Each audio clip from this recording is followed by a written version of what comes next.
আসসালামু আলাইকুম। নিয়মিত ভালোবাসার গল্প পেতে আমাদের এসআর লাভ স্টোরি চ্যানেলটি সাবস্ক্রাইব করে দিন এবং আমাদের ভিডিও যদি ভালো লেগে থাকে তাহলে বেশি বেশি করে ভিডিওগুলো শেয়ার করে আপনাদের বন্ধুবান্ধবের মাঝে পৌঁছে দিন। আপনারা সবাই গল্পটি উপভোগ করুন। ধন্যবাদ সবাইকে। Enjoy this video. হঠাৎ করে দরজা বন্ধের ধুম করে আওয়াজ আসতেই অথরার হাত থেকে বেলি ফুলের মালাটা মাটিতে পড়ে গেল।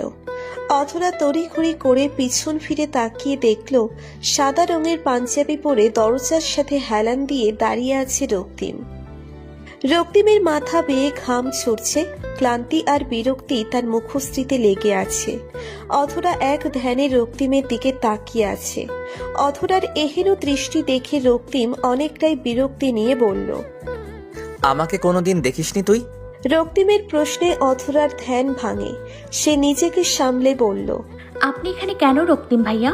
অথরার কথায় রক্তিম কোনো জবাব না দিয়ে ঢুলু ঢুলু পায়ে এগিয়ে এসে বিছানায় গা এলিয়ে পড়ল। আমার রুমের কাবার্ডে সবুজ রঙের পাঞ্জাবি রাখা আছে, সেটা নিয়ে এসো। আমি তোমার ওয়াশরুমে শাওয়ার নিব। পৃথুলা ডাইনি আমার রুমে বসে আছে। সারাদিন পালিয়ে বেড়ালাম, সেই আমার কাঁধেই চড়ে বসে আছে। পৃথুলার রক্তিম আর অথরার ফুপাতো বোন। মেয়েটা অনেকটাই উড়নচণ্ডী স্বভাবের। রক্তিম তাকে দুচোখে সহ্য করতে পারে না। বাসায় আসলেই তার সাথে ঢলাঢলি, যা রক্তিমের পছন্দ না। অথরা বলল, আপনি শাওন ভাইয়ার রুমে চলে যান। রক্তিম চোখ দুটো খুলে অথরার পা থেকে মাথা পর্যন্ত দেখে বলল। শাড়ি পরেছিস কার জন্য? রক্তিমের কথা শুনে অথরা বলল, আজকে প্রিয়া আপুর গায়ে হলুদ, সবাই পরবে তাই আমিও পরেছি। রক্তিম শোয়া থেকে উঠে মাটিতে পড়ে থাকা বেলি ফুলটা হাতে নিয়ে অথরার খোপায় পরিয়ে দিয়ে বলল, যত দ্রুত সম্ভব আমার পাঞ্জাবি হাজির করবি, বুঝতে পেরেছিস? রক্তিম কথা শেষ করে বারান্দা থেকে টাওয়াল নিয়ে ওয়াশরুমে চলে গেল। অথরা কিছুই বলল না। সে ধীর পায়ে বের হয়ে চলে আসলো। অথরার পুরো নাম অথরা জাহান, বাবার নাম তৈয়ব হোসেন, মায়ের নাম তাহিদা ইসলাম।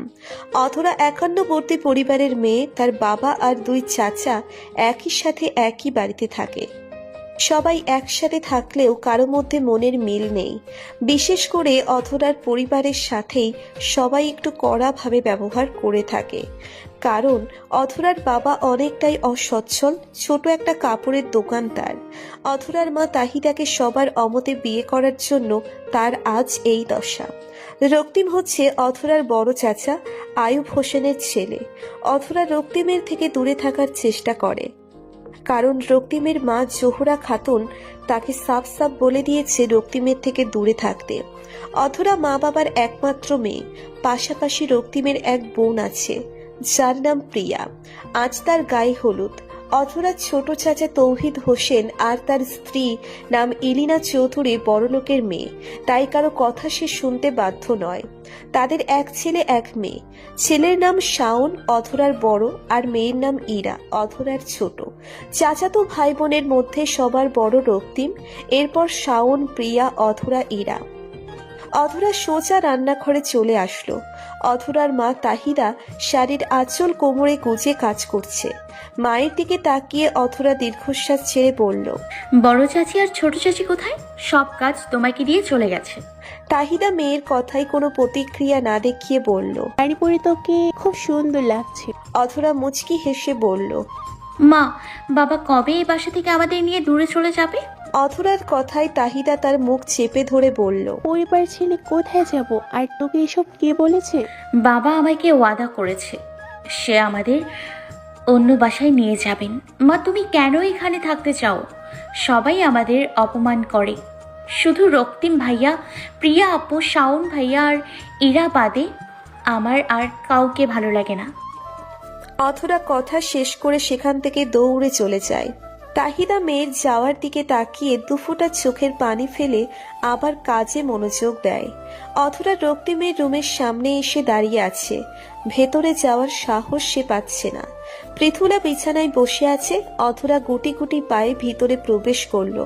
তারপর বলল, পৃথু আপু, কাবার্ড থেকে রক্তিম ভাইয়ার পাঞ্জাবিটা নিয়ে যাই। পৃথুলা ফোন থেকে মাথা উঠিয়ে অথরার দিকে তাকিয়ে বলল, রক্তিমের পাঞ্জাবি দিয়ে তুই কি করবি? পৃথুলা আর রক্তিম সমবয়সী। অথরা বলল, পৃথু আপু, উনি আমার রুমে শাওয়ার নিচ্ছে, আমাকে বলল কাভার্ড থেকে পাঞ্জাবি এনে তাকে দিতে। পৃথুলা অথরার কথা শুনে সামনে থাকা বালিশটা তার উপর ছুঁড়ে মেরে বলল, তুই যা এখান থেকে, আমি পাঞ্জাবি নিয়ে আসছি। আর খবরদার তুই তোর রুমের আশেপাশেও থাকবি না। অথরা কিছু না বলে রুম থেকে বের হয়ে সোজা ছাদে চলে গেল। একটু পর হলুদের অনুষ্ঠান শুরু হবে তাই। পৃথুলা পাঞ্জাবি হাতে নিয়ে বসে আছে অথরার ঘরে। রক্তিম একটু পর ওয়াশরুম থেকে বের হয়ে আসলো। রক্তিম পৃথুলাকে খেয়াল না করেই বলে উঠল, অধরা, মাথাটা ধরেছে, এক কাপ কড়া চা প্রয়োজন। পৃথুলা দাঁত কিরমির করে বলল, অধরা মরে গেছে, আমি আছি, চলবে তোমার? অথরা মরে গেছে কথাটা শুনে রক্তিমের চোয়াল শক্ত হয়ে আসলো।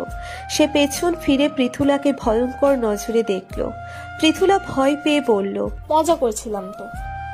রক্তিম রাগে কটমট করতে করতে এগিয়ে পৃথুলার হাত থেকে পাঞ্জাবি নিয়ে ছুঁড়ে ফেলে দিল। তারপর এমন এক অনাকাঙ্ক্ষিত আচরণ করলো যার কারণে পৃথুলা থম মেরে বসে রইল। রক্তিম পৃথুলার গালে ঠাস করে একটা চর মেরে দিল। পৃথুলা গালে হাত দিয়ে বসে আছে। রক্তিম আঙ্গুল উঁচিয়ে বলল, কাউকে এমন কথা বলার আগে এই থাপ্পড়টা মনে রাখবি, ইডিয়েট। এতটুকু বলে রক্তিম ফ্লোর থেকে পাঞ্জাবি তুলে পরে নিল। বোতাম লাগাতে লাগাতে রুম থেকে বের হয়ে আসলো। পৃথুলা এখনো সেভাবেই বসে আছে। তার চোখ বেয়ে অশ্রু গড়িয়ে পড়ছে। সে বালিশে মুখ গুজে কান্না করতে করতে বলল, কেন এত ভালোবাসা অধরার প্রতি? অধরা ছাদে শাওনের পাশে দাঁড়িয়ে আছে। ইরা এখনো পর্যন্ত হাজারো ছবি তুলে ফেলেছে। শাওন তাতে বিরক্ত হয়ে বলল, এক ঠঙ্গি কম ছিল, এখন আরেক ঠঙ্গি জন্ম নিল। অধরা ভ্রু কুচকে বলল, কার কথা বলছো? কার আবার? আমাদের ডাইনি পৃথুলা আপু। কোথাও তো দেখা যাচ্ছে না তাকে। ইরা রেগে বলল, খবরদার, আমাকে পৃথুলা আপুর সাথে তুলনা করছো তো তোমার চুল গায়েব করে দেব। ওরে বাবা, ভয় পেয়েছি। দূর হ আমার সামনে থেকে। আপন বোন বলে জানে মারছি না, ফাউল কোথাকার। ইরা অধরার সামনে এসে বলল, দেখেছো আপু আমায় কি বললো? তোমার ভাই রক্তিম ভাই আসুক, তারপর দেখাচ্ছি। দুজনেই চুপ থাকো, সব মেহমানরা আসতে শুরু করে দিয়েছে, তোমরা এভাবে রাগ করো না। তখনই পেছন থেকে একজন বলল, অধরা মামুনি যে কেমন আছো? অধরা পেছন ফিরে দেখলো পাশের বাসার আন্টি। অধরা হাসি মুখ করে বলল, জি ভালো, আপনি কেমন আছেন? ভালোই আছি। তা তোমাকে তো বেশ সুন্দর লাগছে। অধরা মুচকি হেসে বলল, ধন্যবাদ আন্টি। আন্টি কিছু বলতে নিবে তার আগেই রক্তিম এসে হাজির হলো। রক্তিম এসেই অধরাকে বলল, অধরা, প্রিয়া এসে পড়েছে, তাড়াতাড়ি ওকে নিয়ে স্টেজে চলে আয়।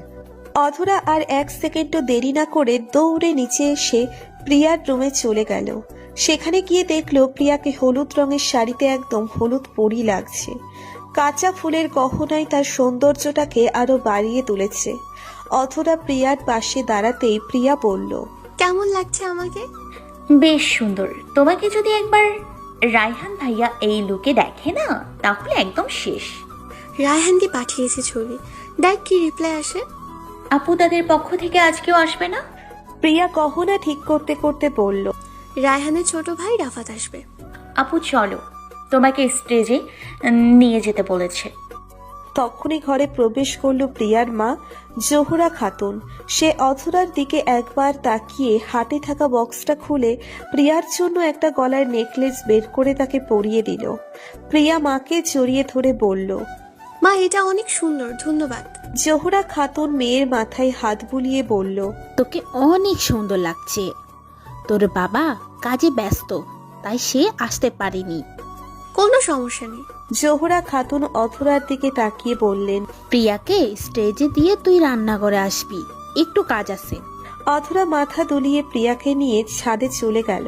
প্রিয়ার আগমনে সবাই হই হুল্লোড় শুরু করে দিল। ক্যামেরাম্যান প্রিয়াকে নিয়ে ব্যস্ত হয়ে পড়ল। অধরা প্রিয়াকে স্টেজে বসিয়ে দিয়ে সে নিচে চলে আসলো।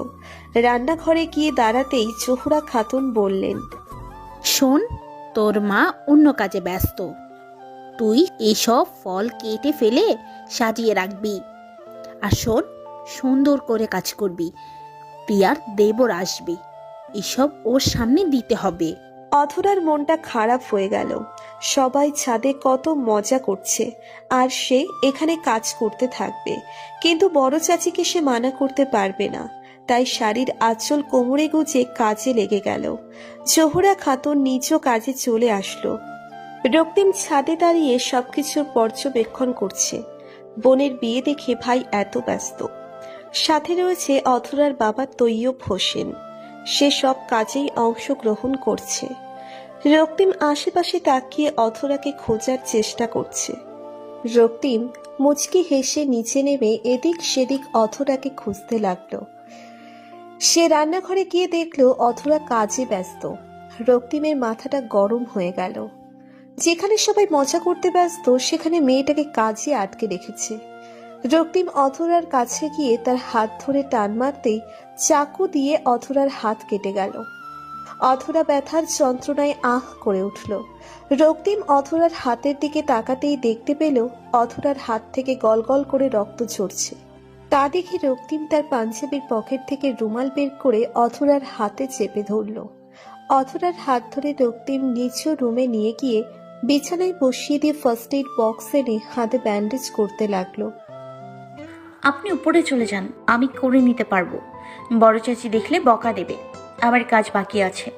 অথরার কথা শুনে রক্তিম চোখ বড় করে তার দিকে তাকিয়ে বলল, চুপ করে বসে থাকবি, না হলে থাপ্পড়টা তোর গালে পড়বে। অথরা চুপ করে বসে রইল।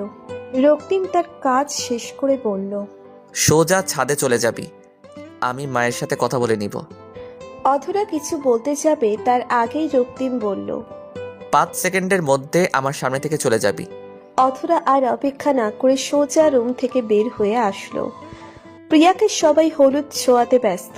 অথরা এক সাইডে দাঁড়িয়ে আছে। শাওন এসে অথরাকে বলল, তোর হাত কিভাবে কাটলো?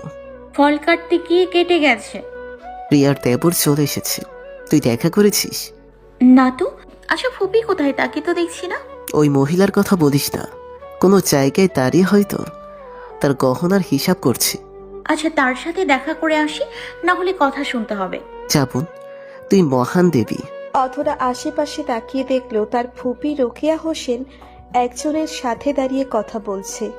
অথরা তার পাশে দাঁড়িয়ে বলল, ফুপি কেমন আছো? রোকেয়া হোসেন অথরার দিকে তাকিয়ে মুখ বাঁকিয়ে বলল, ফুফির কথা আজ মনে পড়ছে। এতক্ষণ ধরে এসেছি, কেউ তো এসে একদণ্ড কথাও বলেনি। ভুল হয়ে গেছে ফুপি। রোকেয়া হোসেন বলল, পৃথুলা কোথায়? স্টেজে প্রিয়াপুর পাশে। তখনই ইরা এসে অথরার হাত ধরে টেনে নিয়ে যায় স্টেজে। সেখানে রক্তিমও আছে। সবাই একসাথে দাঁড়িয়ে ছবি তুলছে। ইরা অথরাকে রক্তিমের পাশে দাঁড় করিয়ে দিল।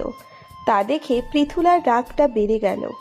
শাওন আগুনে ঘি ঢেলে বলল, অথরার রক্তিম ভাইয়াকে বেশ মানিয়েছি, কি বলিস ইরা? ধুর, রাখো তো তোমার কথা, আমার ছবির পোজ নষ্ট হচ্ছে। পৃথুলা রেগে স্টেজ থেকে নেমে গেল। রক্তিম অথরা একসাথে দাঁড়িয়ে ছবি তুলছে। অথরা প্রিয়াকে হলুদ ছুঁয়ে স্টেজ থেকে নামতে নিবে। প্রিয়া অথরার হাত ধরে তার গালে হলুদ দিয়ে বলল, তোর বিয়েটা যাতে তাড়াতাড়ি হয়ে যায়। অথরা মুচকি হেসে স্টেজ থেকে নেমে পড়ল। তখনই কেউ বলে উঠল, অধরা, তোমাকে অনেক সুন্দর লাগছে। অথরা পিছন ফিরে দেখতে পায় রাহাত দাঁড়িয়ে আছে, মুখে তার বিশ্রী হাসি। অথরা নিজেকে সামলে বলল, রাহাত বাঁকা হেসে বলল, এতক্ষণ খারাপ ছিলাম, তোমাকে দেখে মনটা ভালো হয়ে গেছে। রাহাতের কথা শুনে অধরার গা জ্বলে গেল। রাগে মাথা ব্যথা শুরু হয়ে গেল। রাহাত এগিয়ে এসে অধরার কাছাকাছি দাঁড়িয়ে বলল, শাড়িতে তোমাকে অনেক সুন্দর লাগছে, আমার জন্য রোজ শাড়ি পরবে। রাহাতের কথা শেষ হতেই রক্তিম সেখানে উপস্থিত হলো। রক্তিমকে দেখে রাহাত পিছিয়ে গেল। রক্তিম অধরার হাত শক্ত করে ধরে বলল, এখানে কি করছিস? চাচি তোকে খুঁজছে, যা এখনই নিচে। অধরা আর এক মুহূর্ত দেরি না করে সেখান থেকে নিচে নেমে যায়। রাহাত অধরার যাওয়ার দিকে তাকিয়ে বাঁকা হেসে রক্তিমের দিকে তাকিয়ে বলল, কেমন আছেন আপনি? এতক্ষণ ভালো ছিলাম, তোমাকে দেখে মোডটা নষ্ট হয়ে গেছে। এতটুকু বলে রক্তিম সেখান থেকে চলে আসে। রাহাত রক্তিমের যাওয়ার দিকে রাগী চোখে তাকিয়ে থাকে। অথরা নিচে নামতেই ইরা তাকে ধরে বলে, আপু, আমরা সবাই মেহেদি লাগাবো, একটু পরেই হলুদের অনুষ্ঠান শেষ হয়ে যাবে। তাহলে ফ্রেশ হয়ে সবাই হলরুমে একসাথে বসে মেহেদি লাগাবো। ঠিক বলছো। অথরা আর ইরা নিজ নিজ রুমে চলে গেল। অথরা ফ্রেশ হয়ে সোজা মায়ের ঘরে আসতেই দেখতে পেল তাহিদা ইসলাম নিজের পা মালিশ করছে। অথরা রুমের ভিতরে ঢুকে মায়ের পা মালিশ করতে লাগলো। তাহিদা ইসলাম মেয়ের কাণ্ডে অবাক হয়ে বলল, তুই এখানে কি করছিস? সবার সাথে মেহেদি লাগাতে বসে পড়। পা ব্যথা করছিল তো আমাকে কেন ডাকনি? আমার ব্যথা কমে গেছে, তুই যা, এরা তোর জন্য অপেক্ষা করছে। আমি যাব, কিন্তু পরে। অধরা মায়ের পা মালিশ করে দিয়ে হাত ধুয়ে বাহিরে চলে আসলো। সব মেয়েদের সাথে হলরুমে বসে মেহেন্দি লাগাতে শুরু করলো। প্রিয়ার জন্য মেহেন্দি ডিজাইনার এক রাতের জন্য ডেকে আনা হয়েছে। বউয়ের জন্য সবকিছু বেস্ট হতে হবে। প্রিয়া অধরার হাত ধরে বলল, তুই কিন্তু খালি হাতে থাকবি না, আমার মেহেদি দেওয়া শেষ হলে তুইও মেহেদি দিবি। আমি তো নিজেরটা নিজেই দিতে পারবো। বেশি কথা বলবি না, বুঝেছিস? তখনই পৃথুলা এসে হাজির হলো। সে এসেই মেহেন্দি ডিজাইনারকে বলতে লাগলো, বইয়েরটা শেষ হলে আমাকে দিয়ে দিবেন, টাকা টেনশন করবেন না। আপু, তুমি টাকার কথা বলছো কেন? যার যার ওনার কাছ থেকে মেহেদি দিতে মন চাইবে সে দিতে পারে। প্রিয়া, চুপচাপ মেহেদি দাও, এত কথা বলো না তো। আর অধরা, এক কাপ চা নিয়ে এসো, মাথাটা ধরেছে। অধরা চা আনার জন্য উঠে দাঁড়াতেই ইরা তার কানে বিড়বিড় করে বলল, চিনির বদলে লবণ দিলে চার মধ্যে, তাহলে বুঝবে কত মজা লাগে। বলেই সে চলে আসলো রান্নাঘরে। চা নিয়ে পৃথুলাকে দিয়ে সে বসে পড়ল। তখনই রক্তিম এসে বলল, অধরা, আমার খাবারটা নিয়ে রুমে আয় তো, খিদে পেয়েছে, খাওয়ার সময় পাইনি। পৃথুলা চায়ের কাপটা রেখে তড়িঘড়ি করে উঠে দাঁড়িয়ে বলল, আমি নিয়ে আসছি, তুমি ফ্রেশ হয়ে আসো। রক্তিম ভ্রু কুঁচকে বলল, তোমার নাম অধরা? না। তাহলে তুমি কেন নিয়ে আসবে? আমি যাকে বলেছি সেই নিয়ে আসবে। দেখো পৃথুলা, আমার মাথা এমনিতেই গরম, তোমাকে কোনো কিছু বলতে চাই না। ভাইয়া, তুমি শান্ত হও। এই অধরা, যা খাবার নিয়ে ভাইয়ের রুমে নিয়ে আয়। তা শুনবে কেন? মানুষের কথা শুনে থম মেরে বসে আছে, স্টুপিড কোথাকার। অধরার সাথে সাথে দাঁড়িয়ে পড়ল। আবার ছুটল রান্নাঘরে। খাবার নিয়ে ছুটল রক্তিমের ঘরে। রক্তিমের ঘরে প্রবেশ করতেই অধরা ওয়াশরুম থেকে পানি পড়ার আওয়াজ শুনতে পায়। অধরা খাবার আর পানি টেবিলের উপরে রেখে রুম থেকে বাহিরে আসতে নেবে, তখনই রক্তিম ওয়াশরুম থেকে বের হয়ে বলল, আমার খাবারটা খুলে দেখ, একটা প্যাকেট আছে, সেটা নিয়ে তোর রুমে চলে যাবি। আর হাতের অবস্থা কেমন?